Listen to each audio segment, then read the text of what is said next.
नमो बुद्धाय, जय भीम साथियों। मैं अविनाश आप लोग का अपने यूट्यूब चैनल द टैलेंट गुरु में आप सभी लोग का स्वागत करता हूं। उम्मीद करता हूं दोस्त आप सभी लोग अच्छे होंगे और आप लोग की पढ़ाई भी अच्छी चल रही होगी। तो चलिए, जैसा कि आप लोग जानते हैं कि हम लोग सीटेट के लिए कंटिन्यू हमारा क्लास चल रहा है। आज ही हमारा मैथ का लास्ट क्लास होने वाला है। मैथ का लास्ट होने वाला है। हिंदी कंप्लीट हो चुका है। जो लोग नहीं देखे हैं पहले पीछे का वीडियो कंप्लीट देख लें, तब ये और अच्छे समझ में आएगा। इसके पिछले क्लास में हमने बताया था कि शिक्षण सहायक सामग्री क्या होती हैं और उसके गुण क्या होते हैं और उसके बनाने के उद्देश्य क्या होते हैं, वो क्यों बनाई जाती है और किस किस चीज़ों से वो बनाई जाती है, इसके बारे में जानकारी हम कल प्राप्त किए हैं। और आज हम क्या पढ़ने वाले हैं कि जो शिक्षण सहायक सामग्री है, कौन कौन सी शिक्षण सहायक सामग्री है और इसका मैथ में क्या यूज है, किन किन चीज़ों के बारे में हमको क्या करता है, जानकारी देता है। इसी के बारे में हम बात करेंगे। हमने हिंदी शिक्षण सहायक सामग्री में बातें कंप्लीट कर ली हैं, लेकिन मैथ शिक्षण सहायक सामग्री अलग होती हैं। इसमें जो भी शिक्षण सहायक सामग्री बनाई जाती हैं वह किसी न किसी उद्देश्य के लिए बनाई जाती है कि इससे स्थानीय मान का पता करना, इससे त्रिभुज का पता करना, इससे समबाहु त्रिभुज का पता करना है और इससे कोण का पता करना है, इससे कोण का पता चलना है, इससे दशमलव का पता किया जाता है, इससे भिन्न का पता किया जा सकता है। इन्हीं सब बारे में पता करेंगे हम कि कौन सी जो शिक्षण सहायक सामग्री है, कौन सी सामग्री किस चीज़ के लिए यूज में आती है, इसके बारे में हमको आज पता करना है। और यहाँ से क्वेश्चन हर साल आता भी है, तो आपको उन सभी चीज़ों को ध्यान में रखना है कि किसके अंतर्गत क्या क्या आता है। जोड़, घटाना, गुणा, भाग किसके अंतर्गत आएगा, दशमलव किस में आएगा, त्रिभुज किस में आएगा, वर्ग किस में आएगा, आयत किस में आएगा, क्या 2D होता है, 3D क्या होता है, इन सारी चीज़ों को हमको क्या करना है, समझना है। तो इसमें सबसे पहले शिक्षण सहायक सामग्री का मतलब होता है जो सीखने सिखाने में हमको आसान बनाए, विषय को सरल बनाए, रोचक बनाए, ठीक है, उसे हम कहते हैं शिक्षण सहायक सामग्री। इसमें पहला हमारा है जियो बोर्ड। कल हमने एक पढ़ लिया है गिनतारा मतलब अबेकस। गिनतारा और अबेकस एक ही कहते हैं, कल इसके बारे में हमने पढ़ लिया। उसमें क्या होता है, एक खड़ी खड़ी पाई होती है, उसमें 9 ठो गोले लगे रहते हैं। जैसे ये ऐसे ऐसे रहेगा, ठीक है, और इसमें 1 2 3 4 9 गोलियां होती हैं। इसमें हमको क्या करता है, एक गिनती सीखने में, जोड़ने में, घटाने में, इसमें ये यूज किया जाता है। इसको एक बार पीछे क्लास में देख लीजिएगा। आज हमारा होने वाला जियो बोर्ड। यह एक गणितीय जोड़ है भैया। क्या है, यह एक गणितीय जोड़ है जिसका प्रयोग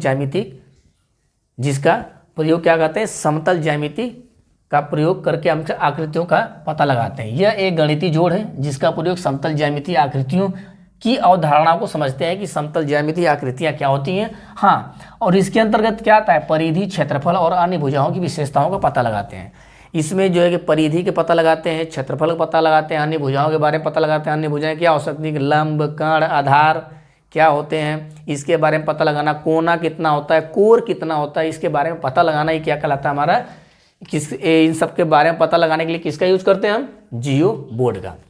ये कह रहा है विशेषताओं का पता लगाने के लिए किया जाता है। इसका प्रयोग त्रिविमी, ये भैया 3D है। ये क्या है, 3D आकृतियों में लंब, किनारे, कोर, कोना आदि का पता लगाने के लिए किया जाता है। तो बात समझ में आई कि जियो बोर्ड क्या है भैया, 3D आकृति है। आपको याद रखना है 3D कौन कौन सा है, कौन सा 2D है।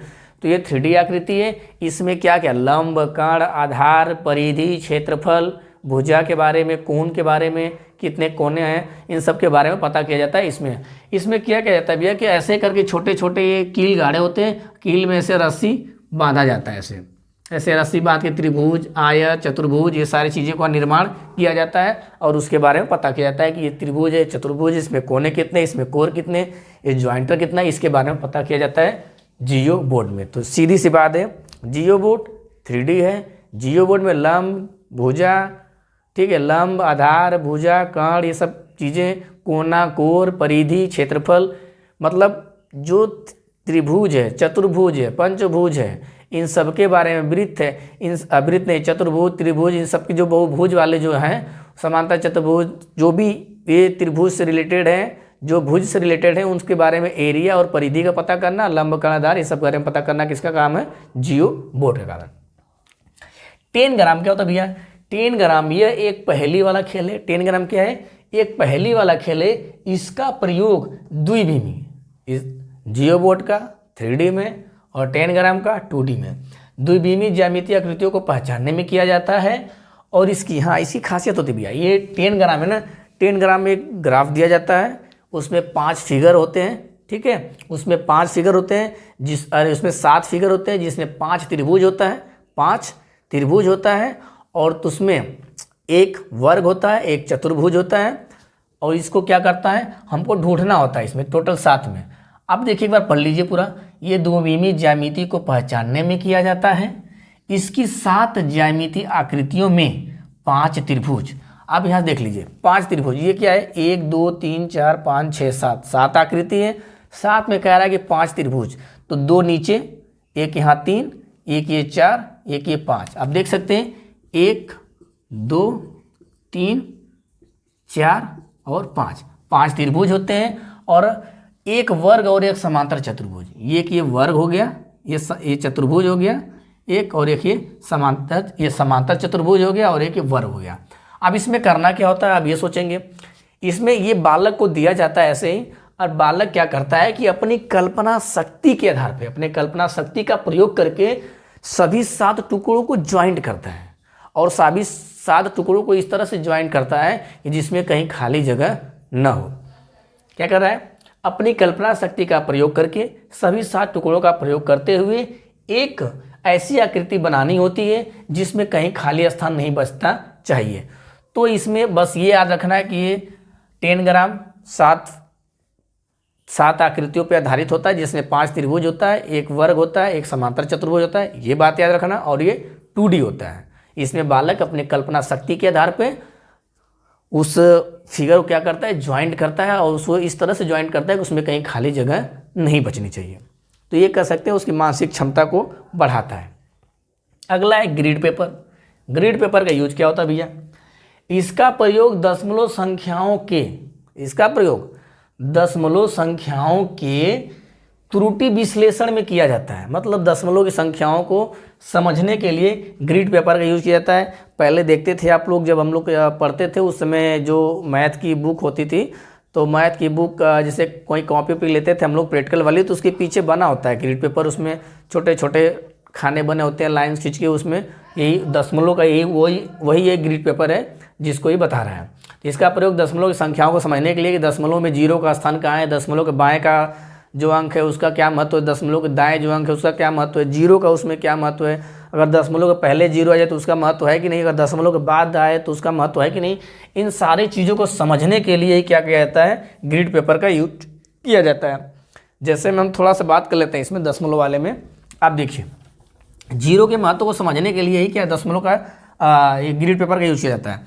अगर 0.05 है तो इस 5 का यूज है और ये 0 का यूज है, लेकिन इस 0 का यूज नहीं है। अगर दशमलव के इधर आप ध्यान दीजिएगा,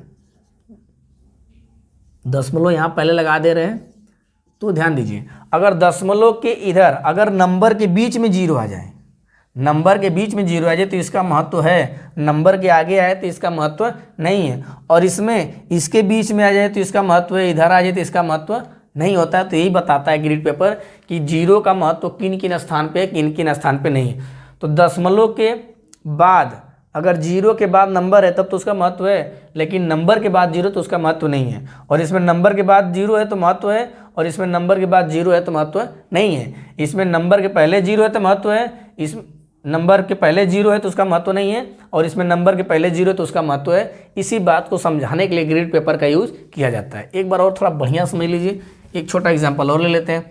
जैसे मान लीजिए दिया 0, ये 20 है, ये 0 है, और ये हम यहाँ पे भी 0 लिख दे रहे हैं, यहाँ पे 2 लिख दे रहे हैं। देखिए 0 दशमलव के बाद वाले में इसका महत्व है लेकिन इसका महत्व नहीं है, और इधर वाले में इसका महत्व है लेकिन इसका महत्व नहीं है। अब आपको समझ में आ गया होगा कि जो नंबर के पीछे है उसका महत्व यहाँ नहीं है, लेकिन यहाँ नंबर के पीछे वाले का महत्व है, लेकिन यहाँ नंबर के आगे वाले का महत्व है, यहाँ नंबर के आगे वाले का महत्व नहीं है, और इधर जो संख्या होती है पूर्ण होती है, ये पूर्ण नहीं होती है। तो ग्रिड पेपर समझ में आ गया दशमलव का। अगला देखिए क्या अगला हमारा इसमें पूरा पढ़ लेते हैं। इसका प्रयोग दशमलव संख्याओं के त्रुटि विश्लेषण में किया जाता है। जैसे दशमलव संख्या के तुलना में, दशमलव संख्या में शून्य के स्थानीय मान की महत्ता समझने में, दशमलव संख्याओं को लिखने में, इन सब का यूज किया जाता है ग्रिड पेपर में। डाइस ब्लॉक क्या होता है? डाइस ब्लॉक होता है सामान्य गणितीय संक्रियाओं को सीखने में, जैसे जोड़, घटाना, गुणा। जोड़ घटाना गुणा को सीखने के लिए डाइस ब्लॉक का यूज किया जाता है। पहला भैया 2D है, ये क्या है 3D है, ये दशमलव को समझने के लिए, ये जोड़ घटाना गुणा भाग को समझने के लिए। इसमें कोर, कोना, लंब, क्षेत्रफल, परिधि पता करते हैं जियो बोर्ड में। और 10 ग्राम में क्या करते हैं कि वैसे 7 आकृति दी होती है जिसमें 5 त्रिभुज होता है और एक हमारा वर्ग होता है और एक समांतर चतुर्भुज बालक को दे देता है। उसमें तोड़ मरोड़ के बालक को ऐसे इस तरह फिट किया जाता है, मतलब बालक को करना होता है कि जिसमें कोई जगह उसमें न बैठे, ये किट उसको दे दिया जाता है। तो उम्मीद करता हूँ यहाँ तक बातें समझ में आ गई। 2-4 पॉइंट और उसको भी देख लेते हैं, ठीक है। आगे देखिए, आगे क्या हमारा भिन्न का किट। भिन्न का किट क्या करता है भैया, भिन्न का योग आधा का भाग चौथाई का भाग। इसका मतलब क्या है कि जैसे ये क्या है 1 है और इसको हम 2 भागों में अगर ऐसे काट दिए तो क्या हो जाएगा 1/2। आधा का भाग ऐसे चौथाई कर देगा या तिहाई का है तो 1/3। ऐसे 3 भागों में काट दीजिए 1/3। अगर चौथाई में कहे तो ऐसे काटना है आपको 1/4।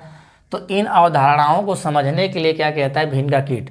ऐसे भिन्न का किट ऐसे ही बना होता है, उसमें ऐसे 3 खाने बने होते हैं, 4 खाने बने होते हैं, 2 खाने बने होते हैं। ऐसे ही बालों को दिखा के और उसमें भरवाया जाता है। आधा का संकेत बनाओ तो इसमें आधा भरेगा और इसमें कहेगा 3 पार्ट में तो 3 भरेगा, 4 पार्ट में 4।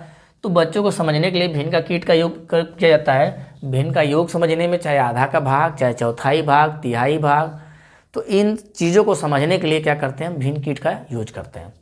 अगला क्या है डार्ट पेपर बिंदु, या डार्ट पेपर कहते हैं या बिंदु सीट कहते हैं, डार्ट पटल। ये तीनों का नाम सेम है, याद रखिएगा। चाहे डार्ट पेपर कहे, चाहे बिंदु सीट कहे, चाहे डार्ट प्लट कहे। इसका प्रयोग विभिन्न प्रकार के ठोस आकृतियों को बनाने में किया जाता है। ज्यामिति की सममित आकृतियों को पहचानने में, परावर्तन की अवधारणाओं को समझने के में। मतलब ये कह सकते हैं कि जैसे सममित रेखा हमने पढ़ाया तो सममित समांतर समरूपता को दिखाने के लिए भी इसका यूज किया जा सकता है। और ये इसका प्रयोग किस में होगा परावर्तन की अवधारणाओं को समझने में। तो ऐसे ही एक सीट बना होगा, इसमें क्या होता है कि छोटे छोटे बिंदु ऐसे बने होंगे, ठीक है। इन्हीं बिंदुओं पे आधारित ऐसे आपको ग्राफ बनाना होता है कि ये जैसे बन गया हमारा रेक्टेंगल। अब इसका परछाई देखना होगा तो ऐसे करके ये हमारा किस में बन जाएगा 3D में बन जाएगा। ऐसे करके दिखाना होगा आपको आयत में, वर्ग में, त्रिभुज में। तो हूबहू एक आकृति दूसरे जैसे दिखे, ज्यामिति की सममित आकृति कब दिखेगी एक तरह दूसरी, जब उसकी परछाई होगी तभी सेम दिखेगा। परछाई तो सेम दिखती है। और हमने उसमें पढ़ाया था कि आधे में काटना, या तो चाहे ऊर्ध्वाधर काटिए चाहे क्षैतिज काटिए, काटने के बाद दोनों सेम दिखे तो उसमें सममित वो बन रहा है। तो इसमें ये कह सकते हैं बस कि इस ज्यामिति की सममित आकृतियों को पहचानने में इसका प्रयोग किया जाता है और परावर्तन की अवधारणाओं को समझने में। परावर्तन जो परछाई बने, अपवर्तन परावर्तन आप पढ़े होंगे, ठीक है। तो वो इसके लिए ये बनाया जाता है। ग्राफ पेपर क्या, ग्राफ पेपर या आलेख पेपर, इसको ग्राफ पेपर कहिए चाहे क्या कहिए आलेख पेपर। इसका प्रयोग 2D आकृतियों के क्षेत्रफल का अनुमान लगाने के लिए किया जाता है तथा क्षेत्रफल की तुलना करने के लिए और क्षेत्रफल का अनुमान लगाने के लिए इसका प्रयोग किया जाता है। और इसका प्रयोग कभी कभी संख्याओं के आंकड़ों के लिए भी किया जाता है। तो हमने भी 4-5 चीज़ें पढ़ ली। एक पढ़ा भिन्न का किट, एक पढ़ा डार्ट पेपर, एक पढ़ा बिंदु सीट या डार्ट प्लट, ग्राफ पेपर। फिर इसके बाद हमने क्या पढ़ा था, एक दशमलव वाला पढ़ा था, दशमलव हो गया। तो और एक हमने उसके पहले हम पढ़ाए थे क्या, जो कल हम लोग पढ़े थे उसमें कौन सा था, गिन तारा कल पढ़े थे। तो ये लगभग 5-7 शिक्षण सहायक सामग्री हैं। इसमें आपको 2 तरह से क्वेश्चन पूछेगा कि 2D इसमें से कौन कौन सा है या 3D इसमें से कौन कौन सा है। एक चीज़ यहाँ से पूछ लेगा, या तो इसमें ये पूछेगा कि इसके अंतर्गत कौन कौन सी चीज़ें आती हैं। जैसे कि पूछ जाएगा ग्राफ पेपर के अंदर क्या किया जाता है, तो ग्राफ पेपर में आपको पता होना चाहिए कि संख्याओं के आंकड़ों के बारे में बताया जाता है और क्षेत्रफल का अनुमान लगाया जाता है या क्षेत्रफल की तुलना करने के बारे में बताया जाता है। जबकि ऊपर एक और हमने पढ़ा था, वहाँ लंब और क्षेत्रफल सारी चीज़ों को पता करना, बस उसमें क्षेत्रफल का पता किया जाता था। इसमें क्या कर रहा है, क्षेत्रफल की तुलना करने के बारे में बात कही गई है। तो ये हमारे हो गए शिक्षण सहायक सामग्री। उम्मीद करता हूँ दोस्त आप लोग को पूरा समझ में आया होगा। और ये मैथ आज ये कंप्लीट होता है। अगले लेक्चर में हम पढ़ेंगे पर्यावरण। जैसे पर्यावरण फिर कंप्लीट कर लेंगे अधिक से अधिक 2-4-6 दिन में, फिर इसके बाद तुरंत हम लोग स्टार्ट करेंगे क्या, मनोविज्ञान। तो एग्ज़ाम के पहले हमको कंप्लीट करना है चाहे जैसे भी करके। एग्ज़ाम तो दिसंबर में होने वाला है, आपको सभी लोग को पता है कि एग्ज़ाम तो दिसंबर में ही होगा, उसमें कोई दो राय नहीं है। भले वो दिसंबर लास्ट तक चला जाए, लेकिन दिसंबर से जनवरी तक एग्ज़ाम चलेगा। तो आज के लिए बस इतना ही। अगर वीडियो पसंद आए तो ज़्यादा से ज़्यादा लोगों को शेयर करें, लाइक करें और चैनल को सब्सक्राइब जरूर करें। तो भैया ये हो गया शिक्षण अधिगम की सहायक सामग्री। और इसके पहले हमने बहुत सारी जितनी भी मैथ में पॉसिबिलिटी बनने वाली थी सारा कुछ हमने कंप्लीट कर लिया। हिंदी में जितनी पॉसिबिलिटी बनने वाली थी सब कुछ हमने कंप्लीट कर लिया। यहाँ से एक दो क्वेश्चन तो आना ही आना, आपका फिक्स है। शिक्षण सहायक सामग्री से एक दो क्वेश्चन आना ही आना है, और हिंदी के भी शिक्षण सहायक सामग्री से आना है। और हिंदी की शिक्षण सहायक सामग्री, इसकी दोनों शिक्षण सहायक सामग्री को आप सिमिलर करके पढ़ेंगे तो ज़्यादा समझ में आएगा, और आपको जैसे कि तुलना करने में आपको ज़्यादा समझ में आएगा। और उससे ये होगा कि उसकी चीज़ें हैं वो इसमें यूज हो जाएंगी। और मैथ का तो उसमें यूज नहीं होगा, लेकिन मैथ का उसमें यूज हो जाएगा, लेकिन उसका मैथ में नहीं यूज होगा। सृजनात्मक सोच को विकसित करना, फला ठिकाना, ये सब सारी चीज़ें क्या हैं, पढ़ा दी हैं, पहले बता दी हैं। तो आज के लिए बस इतना ही। धन्यवाद।